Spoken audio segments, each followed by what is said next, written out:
inovasi rasmi.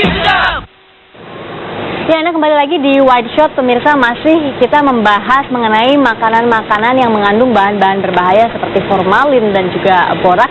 Sekarang saya akan mengajak Anda untuk melihat nih bagaimana cara membedakan mie misalnya yang mengandung formalin atau tidak, Pak Ratmono. Ya. Ini bisa tidak sih dengan kita tanpa alat-alat apapun, tanpa zat-zat kimia apapun, kita mendeteksi dengan panca indera kita saja membedakan mana nih misalnya mie ya yang mengandung formalin atau yang tidak mengandung formalin. Caranya bagaimana, Pak? Kalau mie basah sangat gampang. Pertama dia mengkilat. Ini yang kelihatan mengkilat kan. Kemudian dia tidak lengket satu sama lain. Kemudian lebih elastis, ya kan. Kemudian dia bisa tahan dalam suhu kamar 2-3 hari. Tetapi kalau yang nggak pakai formalin, ini kan lengket nih.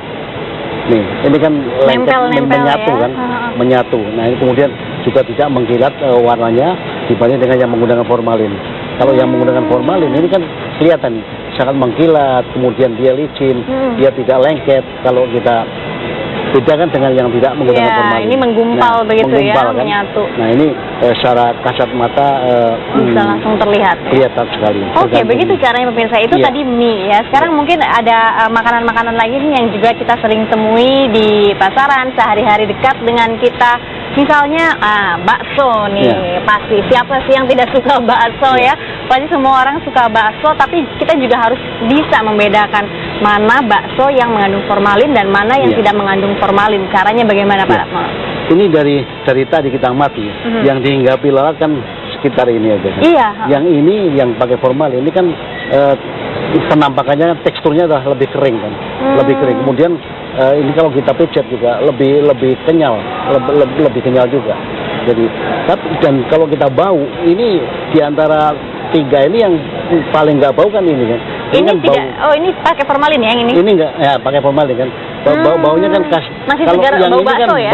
bau udah basi. Artinya apa? Ini kan tadi disediakan tadi pagi, berarti udah berlendir juga. Ini udah agak asam yang baunya. nggak pakai formalin.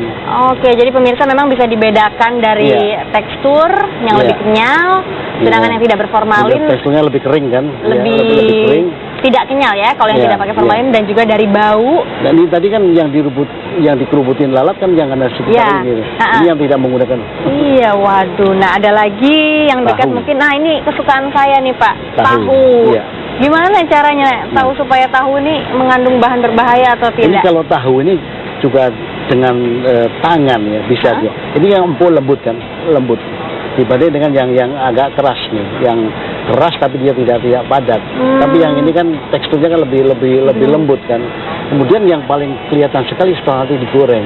Kalau digoreng itu kalau yang menggunakan formalin dia akan kelihatan kulitnya aja keras begitu kita konsumsi. Beda dengan tahu-tahu yang tanpa formalin, dia akan lembut. Meskipun dia udah digoreng, dia begitu kita konsumsi, dia masih akan tetap lunak gitu. Oke. Nah, begitu pula dengan ikan asin ya, Pak ya. Ikan asin juga ternyata ada juga yang mengawetkannya dengan cara memberikan formalin. Formalin. Sebenarnya cara kerjanya, kenapa orang lebih memilih formalin daripada cara mengawetkan biasa? Misalnya ikan asin ini kan digaramkan. Fungsinya memang banyak ya.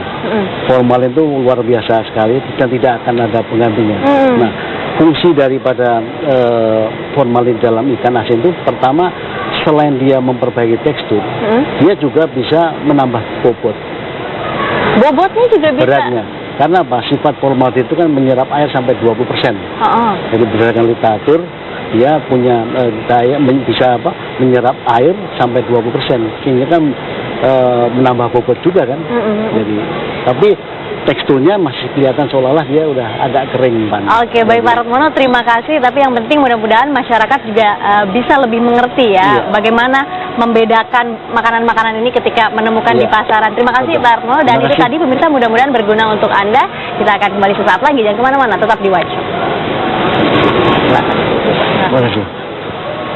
Ya, tadi wawancara dari Gilang Ayunda, jadi sudah bisa diketahui ya ciri-cirinya, mulai dari baunya, kemudian kekenyalannya. Nah, ini kita harus lebih cermat lagi supaya bisa memilih mana yang mengandung bahan berbahaya atau tidak. Betul, yang menjadi masalah adalah pada saat Anda membeli makanan di restoran yang sudah diolah, maka hal itu semua menjadi kabur, menjadi sulit untuk dilihat. Makanya BPOM harus mengawasi dari peredaran dari zat-zat itu sendiri. Harus dipotong dari hulunya agar tidak sampai ke masyarakat. Ya. Dan kami akan kembali dengan informasi inspiratif lainnya. Tetaplah bersama